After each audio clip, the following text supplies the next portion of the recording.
Hello everyone, today we are going to learn basic Microsoft Word tutorial how to landscape one page.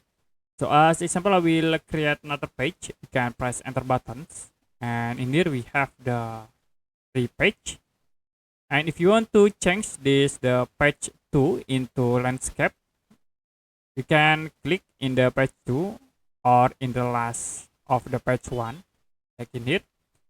Go to page setup in layout, and then you can click on landscape option in orientation. Don't forget to change apply to into this point forward.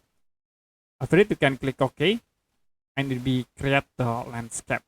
I will click again in the end of this page 2. You can go to page setup, we set into portrait, and set again apply to into this point forward. Click OK.